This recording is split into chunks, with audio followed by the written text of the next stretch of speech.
नमस्कार. लीनाचं स्वयंपाकघरमध्ये मी लीना आपलं स्वागत करते. आज या स्वयंपाकघरात तुम्हाला उपवासाचे साबुदाणा फिंगर्स पाहायला मिळणार आहेत. चला तर मग आजच्या या रेसिपीला सुरुवात करूयात. साबुदाणा फिंगर्स बनवण्यासाठी आदल्या दिवशी रात्री मी 1 वाटी साबुदाणा 3 ते 4 वेळा धुवून त्यामध्ये साबुदाणा भिजेल इतपत पाणी घालून भिजवून घेतलेला आहे. भिजवलेला साबुदाणा एका भांड्यामध्ये काढूया.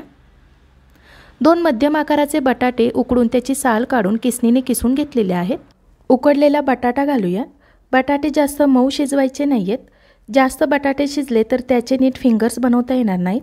4 मोठे चमचे भाजलेल्या शेंगदाण्याचे बारीक कूट घालूया. 5 ते 6 हिरव्या मिरच्या वाटून घेतलेल्या आहेत. चवीनुसार मीठ घालून मिक्स करून घेऊया.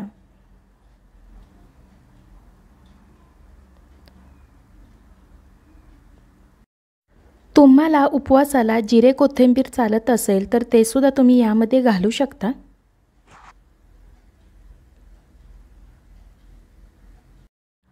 मिक्स करून झाल्यानंतर याचा गोळा मळून घेऊया.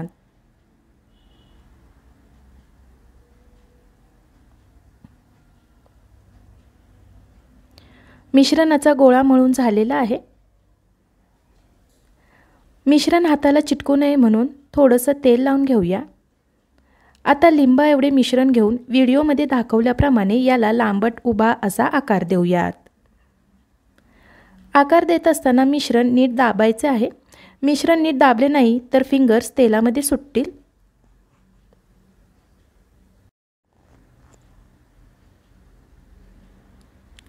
हे बघा, या पद्धतीने फिंगर्स करायचे आहेत.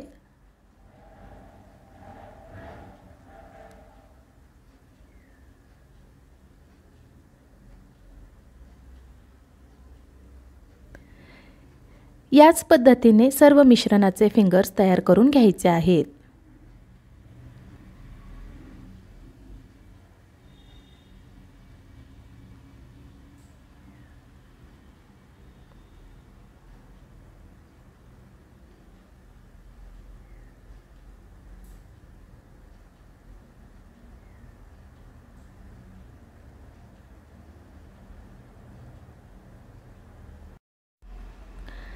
सर्व मिश्रणाचे फिंगर्स तयार करून झालेले आहेत.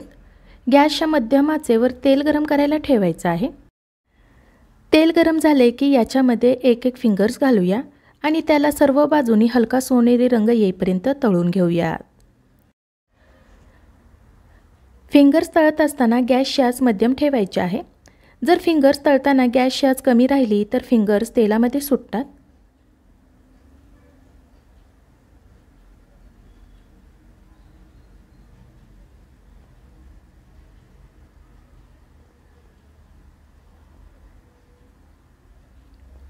सात ते 8 मिनिटांनंतर फिंगर्सला सर्व बाजूनी हलका सोनेरी रंग आलेला आहे. हे फिंगर्स टिश्यू पेपरवर काढून घेऊया म्हणजे जास्तीचं तेल बाजूला निघेल.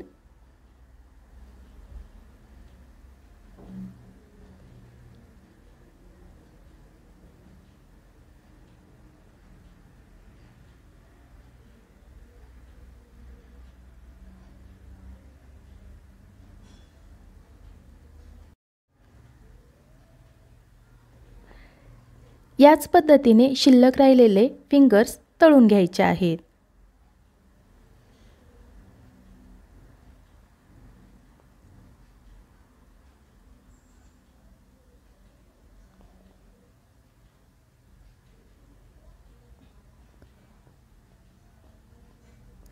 सर्व साबुदाणा फिंगर्स तळून झालेले आहेत. गरमागरम साबुदाणा फिंगर्स थंड थंड दह्यासोबत खाण्यासाठी तयार झालेले आहेत. मला आशा आहे आजच्या या रेसिपीची तुम्हाला थोडीफार मदत झाली असेल. आजची ही उपवासासाठी खास साबुदाणा फिंगर्सची रेसिपी तुम्हाला आवडली असेल तर लीनाचं स्वयंपाकघर या यूट्यूब चॅनलला सबस्क्राईब जरूर करा. धन्यवाद.